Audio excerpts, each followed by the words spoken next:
Hello, good evening. Welcome to another Unplugged live session. I'm just waiting for my colleagues to join, Sergio and Gabriel. They should be here in a minute, and we'll start our live session.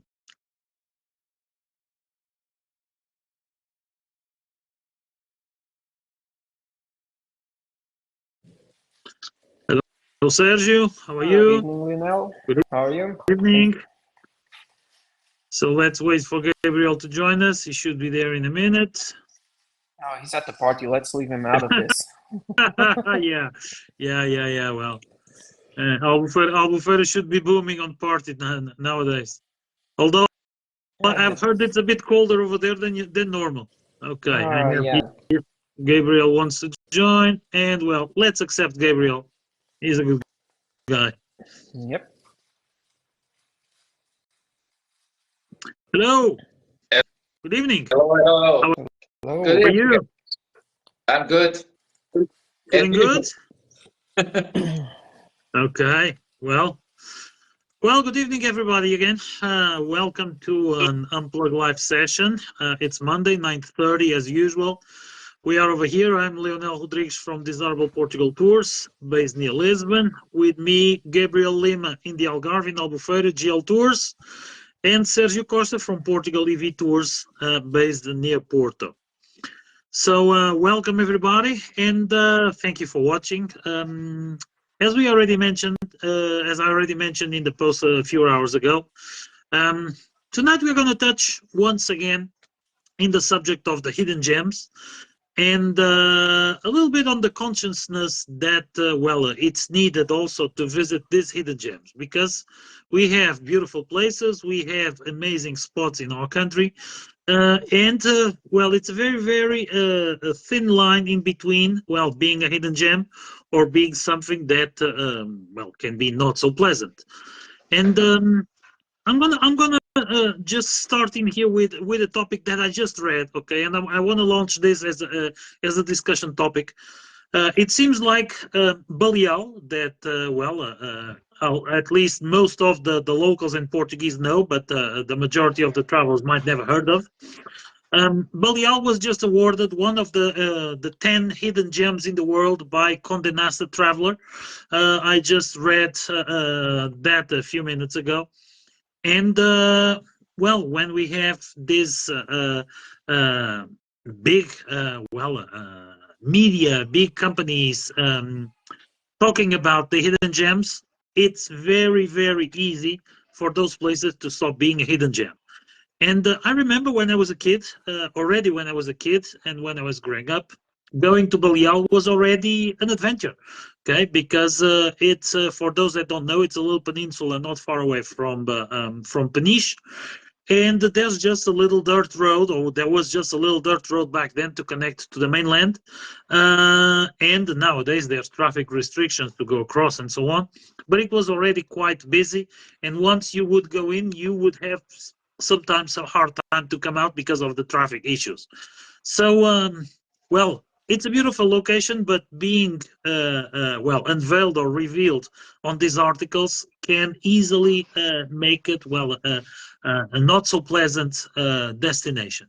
And this goes a little bit into our today's topic. Okay, we of course we like to to tell about some hidden gems, to tell about some little secret spots. We like a lot to take our guests to some special places, but we need once in a while, or we need sometimes to be a bit discreet, or we need to have some discretion on this. Otherwise, we are impacting negatively those places.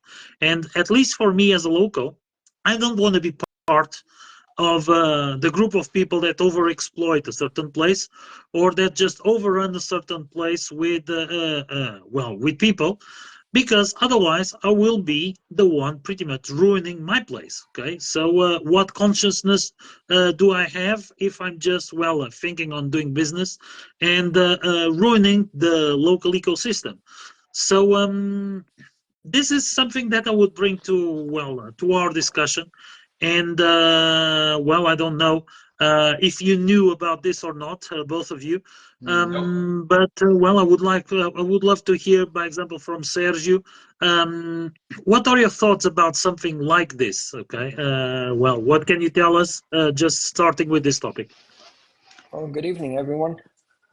Well, the topic of over-tourism is always a little bit of a sensitive topic, and even today I was discussing this a little bit with the customers that I had on my tour today. We were talking a little bit about over-tourism. We were talking about places that became hugely popular that were little hidden gems, and now everyone goes over there, and how that ruins the experience for everyone. The places that they became popular, they became famous for a reason, and the reason why people want to go there because this is actually a recognition of the quality of the place. But this is something that I've been struggling with a little bit at Douro Valley, where I typically run my tours, where basically we have a few situations over there of places that started off like small family businesses. Then they start to get some recognitions. People started to post online about them, and then that draws a lot of attention, which is a huge driver for the business of those locations. But sometimes they gain a little bit of they gain too much popularity too fast, and they cannot keep up with the demand. And so when that happens, quality tends to struggle a little bit. Um, as usual, it's a very delicate balance between being the person that goes over there and enjoys the place, or being another person that goes over there that is ruining the place. And where do you draw the line? And it's a very sensitive issue, and I don't feel like there's a correct answer for this, because the locals, they still like your business. They want to make the best possible experience for you, but at the same time, they also want to cater to everyone. It's difficult, and as a person who is now starting a new endeavor, this is something that I keep on the back of my mind at all times. Do I want to go for the quantity, or do I want to go for the quality? I would rather go for the later. I would rather go for the quality first, even that if that means that my bottom line is struggling a little bit. And that's also one of the reasons why we, as tour guides, we do all of this scouting for our customers. So that's the reason why when people book us, they're not booking a day with us. They're booking all of the legwork that we've done, all the preparation work that was done beforehand, and we take them to these places that we feel like are the hidden gems and the authentic places. We might take them to a couple of the touristy ones, but then there's going to be that little icing on top of the cake, that cherry on top, Let me that is going to be the exclusive one. let me just interrupt you with something. You of course you are one of the the specialists in Douro Valley, Mhm. and talking about that, I already had this year 3 days of scouting in Douro Valley, searching for venues. Okay, Yeah. because one of the venues that I started using went that way, and I needed to search for another venue because the one that seemed to be a great option stopped being a great option, at least for my quality standards. Okay, just to make a little bit of a point on what you're saying, and I totally understand that. So please Yeah. go on. So that's pretty much it. And we do all of this scouting information, and that's the reason why when people are booking us, and sometimes they don't understand why we take them to certain locations, well, it's because the authenticity, it's because of the small group vibe, it's because of all of that. And as you mentioned, Lionel, there were 3 days that you were scouting at the Douro Valley, even though you were based in Lisbon. So that takes time, that takes effort, that takes money as well. And so Mhm. that is something that Exactly. has to be passed on to the customer as well. So when people ask us, why is your tour this much different? What makes your tour special? Why is it more expensive and things like that? This is all a legwork. This is all the preparation that goes into it that needs to be accounted for as well. And I'm sorry to say, but good guides don't come cheap. I'm sorry. We do our best to scout these locations. We do our best to find those unique things that no one takes you. Or we also do our best. There's quite a bit of work into creating exclusive partnerships. And Mhm. yesterday, just today actually, the customers asked me, so how come you always come over here for lunch? And people know me. they know that I do my default launch at Quinta de Ventuzil. Well, it was 3 years of a relationship that I've established with them, and I just go on hugs and kisses basis with all of the staff over there. It's this type of relationship and this type of commitment that makes for even in a somewhat popular location, it makes for a completely different and a completely unique experience. All of this has to be accounted for. And for the hidden gems, well, I'm sorry, but they are hidden, and for us, we want them to remain hidden.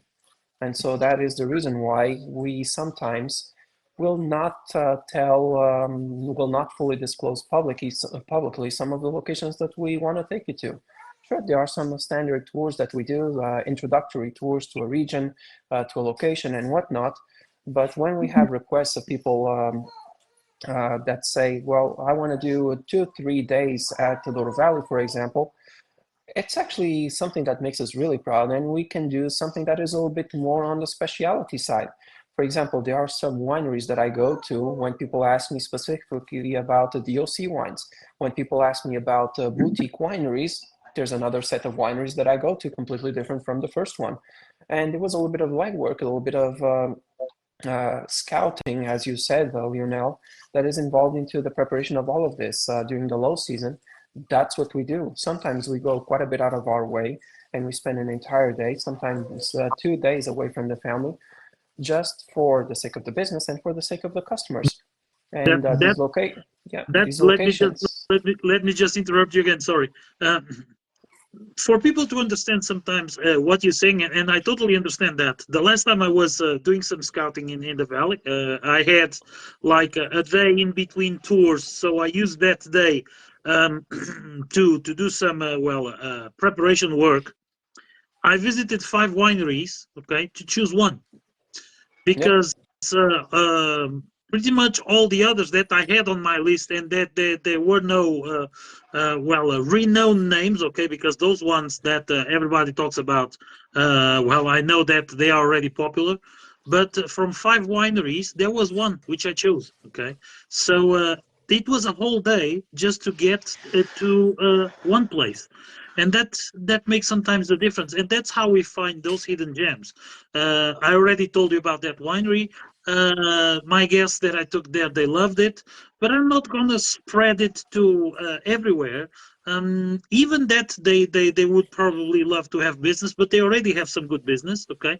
But on the sake of the authenticity and the quality experience, we need to keep something, okay, in quite this balance. Otherwise, it will be lost. So that is an issue. So what we said is applicable to venues, to wineries, to locations, to restaurants, and sometimes even to tour guides. I just, before coming online to our live today, I was actually looking at some Facebook posts, and I saw someone asking on another group for a Douro Valley guide, and then I was going through the replies on that post, and I saw a lot of tour guides over there just commenting, just pick me, pick me. And it's funny because I noticed on that post that the ones that are considered to be experts on the valley are actually absent from answering that post. So it's funny how things go. The hidden gems, they like to remain hidden. And to that point, I would actually say that, well, don't look for the guys that are over there. Look for the guys who aren't there, and wonder, ask yourself, why aren't the guys over there answering that post? They might be busy. Yep, they might be busy, or maybe they might not be busy, but they might feel like, okay, do I need this kind of attention right now, or do I want to remain as someone that is a little bit more exclusive and a little bit more select, and someone who is recognized as being high quality instead of just being asked of asking for to be booked for a tour. Well, I know what's my relate opinion. with that. There's plenty of requests for Sintra that I don't reply because the way that probably 90% of people want to see Sintra or do Sintra, it's not my way of doing it. And unless things change a lot over there, I'm not going for the same mess that everybody goes. But that's another story. Yeah, so hidden gems, locations, estates, restaurants, tour guides, you name it. There's plenty of things like that that are really, really good and they fly under the radar. And those are the ones that we take care of you. Yeah. And those are the ones that we also want to take you to. And we're sorry when we say that we're not going to share those places. Well, I had over here in the back of my mind a couple of restaurants at the Douro Valley that I wanted to talk about. I have over here a few villages of the Douro Valley that immediately come to mind when I think about hidden gems of the valley. There's also a couple of wineries as well. Oh, in fact, one of them. I'll just give you this hint. It's the winery that is the next door neighbor to another very popular one at the Douro Valley, which is Quinta da Pacheca. So look that up if you're interested. Uh, and I'm not going to say the name. You'll probably get there on yourselves. But that's pretty much it. So Gabriel, what about you? Hidden gem of the Algarve. Gabriel might know about the beaches and party places, so please. Oh, he Oh, knows way more than he says for what? sure. Oh, Sergio, you know it. Well, today I'm playing your game, Sergio. I've been listening a lot, and I agree with you. And I was smiling because this is actually, at some point, this is fun. I mean, of course, we know each other, and we are not afraid to speak some unpopular things out loud because sometimes when we say the art truth, some people maybe they don't agree, they don't like, or some people they expect to get everything for free. Some other people maybe they have no clue about what a real guide, let's say, know about his location. And of course, this is what we keep for us. And this is why some people, they book with us. That's why some of my best sellers, although of course I go to popular spots, but my best sellers are always something related with off the beaten path. Even yesterday, someone was asking me about orange route tours, visiting the citrus plant, farm to table, or going to a rural restaurant in the middle of nowhere. I mean, of course, as the locals, we know way more than maybe we show. And also because, like you said, Lionel, and you too, Sergio, of course, this is so important.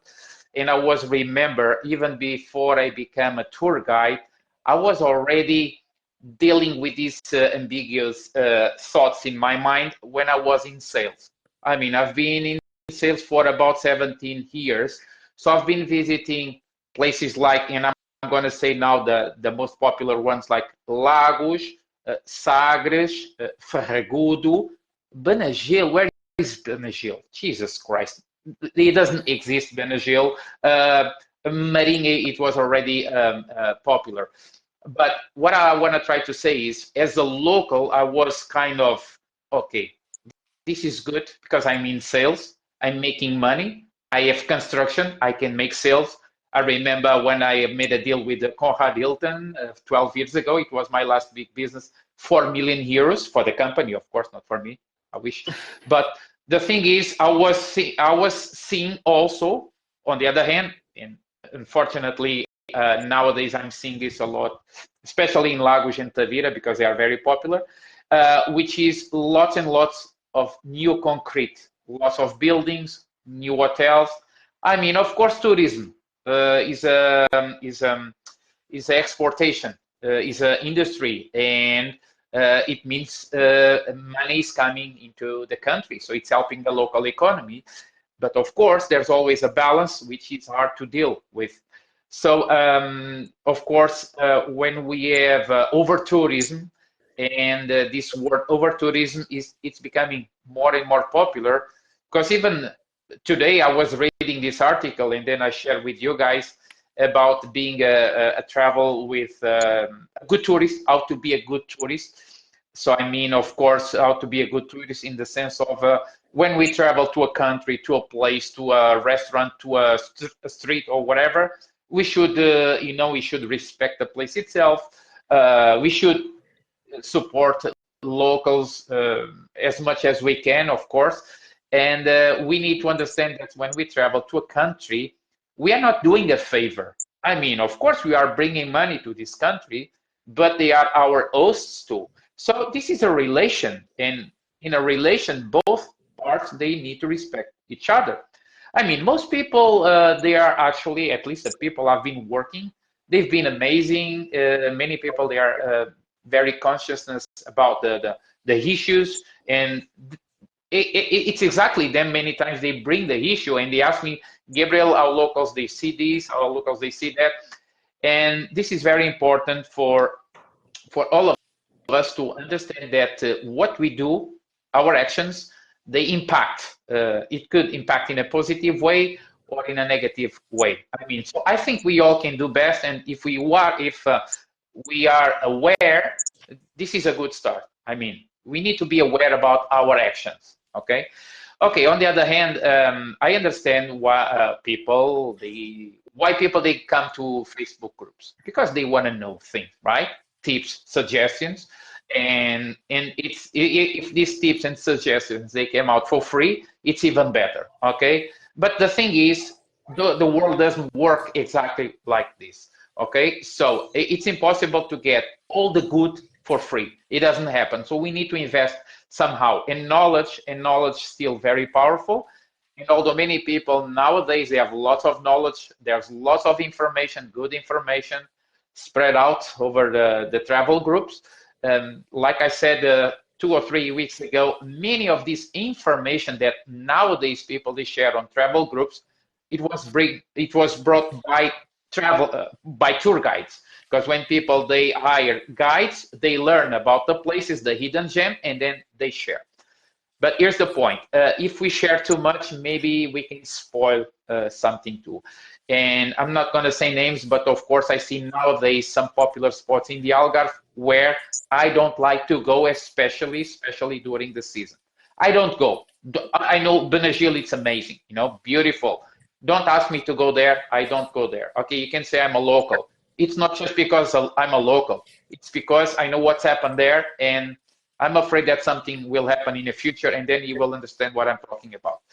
I'm talking about erosion and the danger around the cliffs and in the ocean.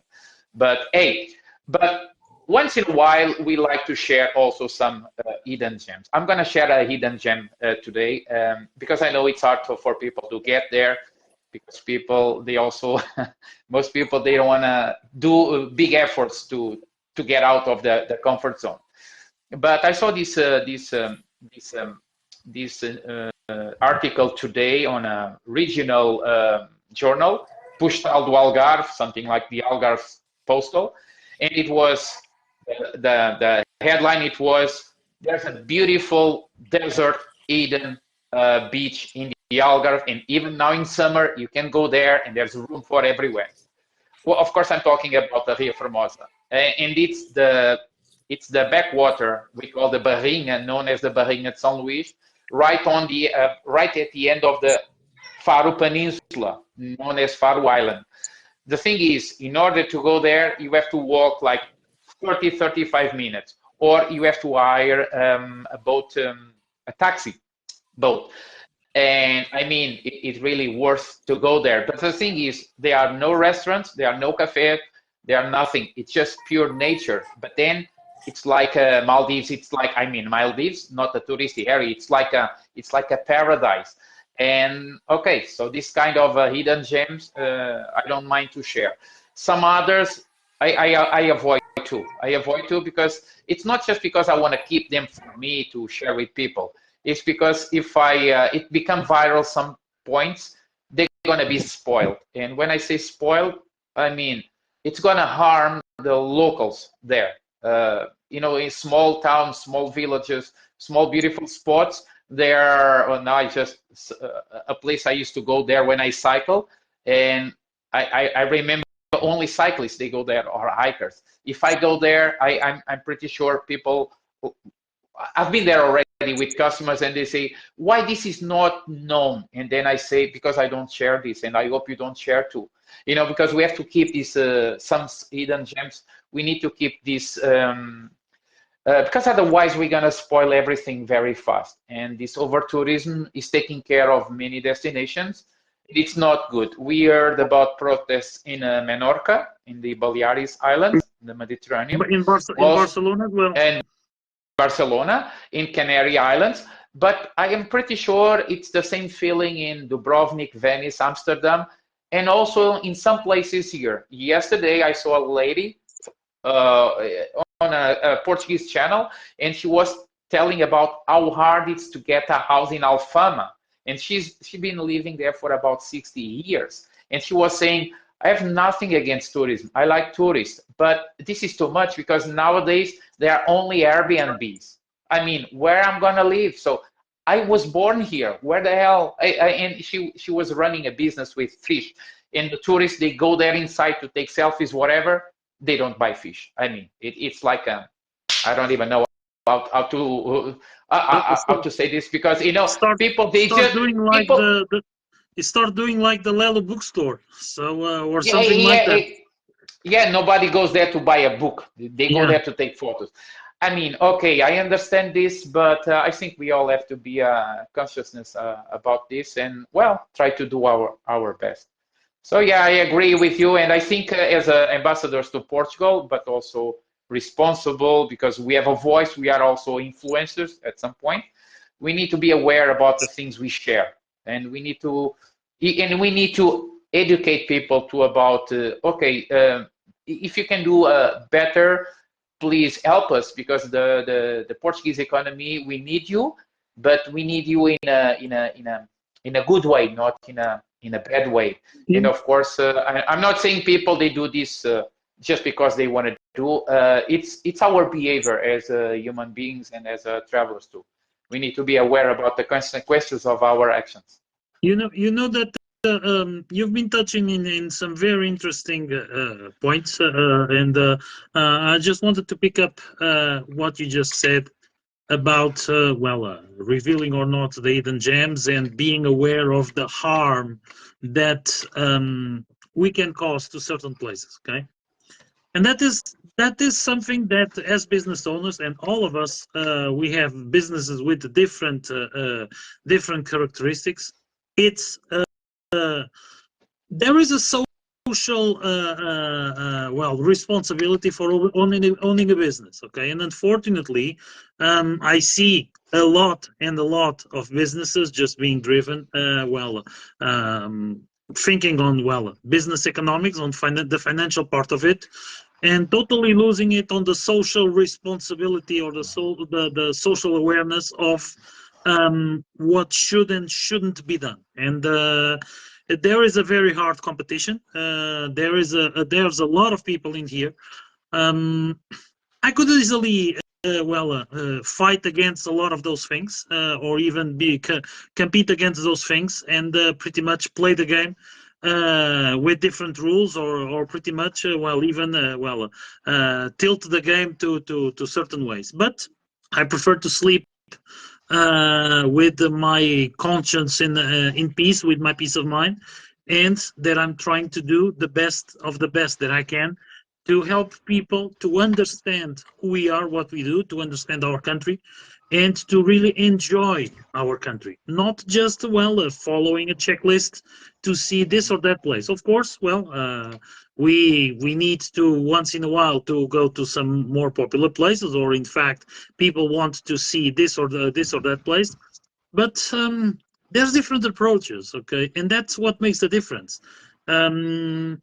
It's hard sometimes to explain why we do it this or that way, or why we don't go to this or that popular destination, because the information online says, and as we work a lot on social media, the information online says, but it's very easy. You do it this, you do that way, and you get there, and you don't need a guide and those kind of things. Yes, sure. If you want to just do what everybody does, if you want to go to take the picture with the finger on the top of the Eiffel Tower, or the picture just holding the Tower of Pisa, or like a picture I saw quite spread out today through several groups, like pretending that the Rua Augusta Arch in Lisbon was a light bulb. Okay, you don't need a tour guide for that. You might even see tutorials everywhere online on how to do that. Okay, if you really want to have an immersive experience, to help the locals, to contact with the locals, to really taste and experiment and try what locals do, then you'll need a guide. And that is the issue. I see a lot of requests of people, I don't want touristy restaurants. I want a restaurant where the locals go, or I want to avoid this or that tourist trap. And then what you end up seeing, the recommendations are recommendations where you wouldn't go with your friends or with your family, because you know that they are just touristy places. So sometimes the best is in fact hidden. The best is in fact not revealed on all the social media and groups and so on, and that's what makes it special. So there's a very thin line, as Sergio already said, there's a very thin line in between what should and should not be unveiled. But it's our goal, in fact, to show our country, to be ambassadors of our country. But an ambassador just wants the good for the country, not just the good for himself. And pretty much we need to really be aware of this, so to do this in the most conscious way. These are my 2 cents about it, and both of you touched in several things. I'm going to pass to Sergio. I don't know if you want to add a little bit more, because once again our half an hour just flew by. Okay. It's only basically a small thing. Sometimes we feel like with the advent of modern tools like AI and ChatGPT and whatnot nowadays, people think that they are trying to outsmart the guides, and just by inserting a prompt not even close. What do you recommend as hidden gems of Portugal? What locations should one do? And I saw a list that you guys shared earlier today about the hidden gems that AI recommended. And to be honest, I don't see over here any of the places that I would consider to be hidden gems. I see popular places like Monsanto and Sortelha. Sortelha might be the least known of these ones over here. Peneda Gerês National Park, definitely not a hidden gem. Everyone knows about it nowadays. Then we have over here Coimbra, Óbidos, and Tomar. A lot of people go there. I'm sorry, this is not a hidden gem anymore. Algarve's hidden coves. Come on, we're talking Benagil over here, so definitely not. Benagil, it's a hidden cove. You know, people are going to the real Benagil is a bit further away, but I'm not going to share here. Sorry, let me just launch here a funny thing. If you ask anyone if they know Praia do Algarve do Zé Rodeiro, do they know what you're meaning about? Probably not. Well, it's the most popular place in the Algarve, it seems, but originally it was known that way. So long time ago, no one knew it as Benagil. In fact, that was the name that it has. So that's the kind of things that sometimes are a little bit. I have another one for you. Have you ever heard of Vinho Cheirante? That's a good one. I need to research about that one. Vinho Cheirante. That's the even before we called it vinho fino, vinho tratado, or vinho generoso, what we nowadays call vinho do Porto. Back in the day, it was known as vinho cheirante, the scented wine. So. Always improving, always learning. That's why the 3 of us, we are here doing these lives every Monday, because there's always something to learn with experienced guys over here. But that's a good one, Sergio. Yeah. So try ask any ChatGPT about all of this. Yeah. ChatGPT, it's a good tool to, for instance, for us to, I don't know, to help out to translate something or whatever, because of course I'm not a native English speaker. But in terms of information, for God's sake, sometimes I see people sharing what they ask on ChatGPT, and it's like a stand-up comedy. I mean, maybe because the information is not there. ChatGPT, AI, they don't know what I know. I mean, and maybe you're gonna ask me, but what you know, I'm not going to share with you. Okay. Sorry, guys. But just one final thing. Just one final thing, Gabrielle, earlier you said that I'm going to share this just because I know that people are lazy and they won't go there. So even if I say that it's a hidden gem, no one is going to go there because people are lazy, and it's going They to are not. remain very natural. There is such a place like that at the Douro Valley as well. The Douro Valley is divided into three subregions, and I would say that the Douro Superior, the one that is closer to Spain, it sees probably 1,000th of the tourist activity that Pinhão does, for example. And you have fantastic places over there. You have Quinta do Vesúvio, you have Quinta da Erva Moira, you have the Foscoa engravings, the Foscoa Museum, very beautiful restaurant.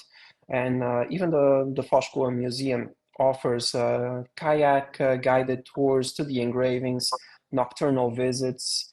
And then close by, you have small little towns like Figueira de Castelo Rodrigo, Freixo de Espada à Cinta, Torre de Moncorvo, etc. Beautiful, beautiful, beautiful locations that no one talks about. And you have, for me, one of the most beautiful viewpoints in the entire valley, the viewpoint of São Gabriel. Not the Gabriel from the Algarve, I'm sorry. Miradouro de São Gabriel, where on a clear day from that viewpoint, you can actually see Serra da Estrela, which is 60, 70 kilometers away from the Douro Valley. Amazing. Yeah, I love that area. How many persons go there? Yeah. Probably one in 1,000, maybe. Yeah. I would add, by example, Marialva, Penedono, the ruins of Prazo, Estação Arqueológica do Prazo, all those kind of things. So I love that area, in fact. A lot of people talk, for example, about the Paiva walkways, Passadiços do Paiva. Not a lot of people are talking about the Passadiços do Távora. It's amazing. I love that area. In fact, I stayed in a little rural hotel that was an old convent. Okay, it's amazing, the place. One of the days we had just the breakfast table set up for us because there was no one else there. It was a lovely, lovely experience. I love that area. It's it's a shame they went too far away. When we're talking these locations, this is the type of thing that I tell people. This is not a day trip from Porto. This is something that you have to experience over the course of 2 to 3 days at the very least. Well, and because exactly, I share exactly the same opinion. The Douro Valley and mainly the Douro Superior. Okay, it's a place to stay two nights. So make it like 3 days to explore the area conveniently. Okay, because for people who like landscapes, Foz do Sabor. Oh yeah, lovely. What they call Lagos do Sabor, very, very beautiful. And I've already shared quite a few of these locations on previous posts on our group. So people can feel free to just browse them because, well, we're just going through them rather quickly. Look back on the history on our group, on the previous posts on our group, and you're going to see that we've already been sharing tons of hidden gems in Portugal that you probably won't find in any other group, or you won't even find in any chat GPT or anything like that. Agree, totally agree. That's pretty much it. Actually, we've been sharing lots of stuff. Yeah. Well, I would love to be time flew by. Keeping up the chat. Well, time just flew by. Thank you very much once again for watching us. Thank you very much for joining me here, Gabriel and Sergio. So this was another very interesting, Unplugged live session. And, we'll be back next week. Let's see which news we're going to bring for next week. There might be some interesting news. So let's work on that. For everybody who watched us, thank you very much. It's still a hidden gem. Okay, bye-bye. Good evening, everyone. Thank you for coming. Thank you.